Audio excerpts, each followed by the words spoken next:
अक्लमंद किसान। एक गांव में एक किसान रहता था। उसका नाम करमदीन था। करमदीन की जमीन पर खेती बाड़ी नहीं होती थी, यानी कि उसकी जमीन बंजर थी और करमदीन के घर के हालात भी बहुत ज्यादा खराब थे। उसके 2 बेटे और 1 बेटी थी।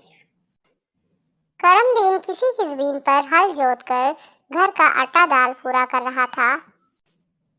एक दिन उसने सोचा कि जितनी मेहनत वो किसी की जमीन पर हल जोत के करता है, वही अगर अपने बच्चों को साथ मिलाकर अपनी जमीन पर खेती बाड़ी शुरू कर दे तो उसकी बंजर जमीन पे भी फसल पैदा हो सकती है और इस तरह वो अपने बच्चों का मुस्तकबिल भी संवार सकता है। ये उसने अपनी बीवी से मशवरा किया। वो उसकी हौसला अफजाई करने लगी। इस तरह करमदीन ने अपने बेटों को अपने साथ मिलाकर अपनी जमीन पर मेहनत करना शुरू कर दी। गांव वाले ये देखकर करमदीन को बातें करते। रमजू किसान करमदीन से बोला, अरे करमू, इस जमीन पर वक्त जाया क्यों करते हो? इस पर तो तुम्हारे बाप दादा भी बीज नहीं बो सके। ये जमीन तो बंजर है।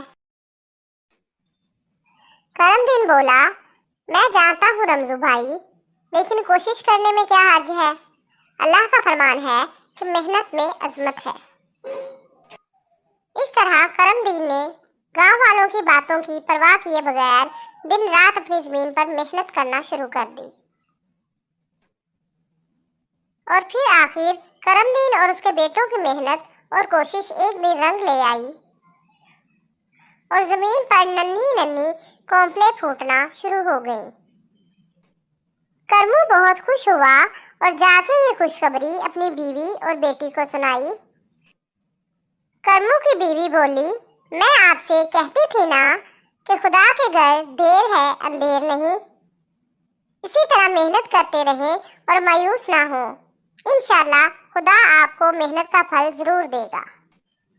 और जब फसल पक के तैयार हो गई तो पूरा गांव करमू की मेहनत और अक्लमंदी पर हैरान रह गया। यूं ये सिलसिला चल पड़ा और करमदीन की मट्टी सोना बन गई। अब करमू अपनी जमीन से इतना पैसा कमा लेता था कि वो अपने बच्चों को अलग कारोबार भी शुरू करवा के दे सकता था और अपनी बेटी की शादी के लिए जहेज भी बना सकता था। गांव के लोगों ने अब करमदीन किसान को करमू की बजाय चौधरी करमदीन कहना शुरू कर दिया। हर कोई उसकी इज्जत करने लगा। करमू खुदा का लाख लाख शुक्र अदा करता था जिसने उसको गांव में इतनी इज्जत बख्शी। इखलाकी सबक, मेहनत में अजमत है। मेहनत का फल एक ना एक दिन जरूर मिलता है।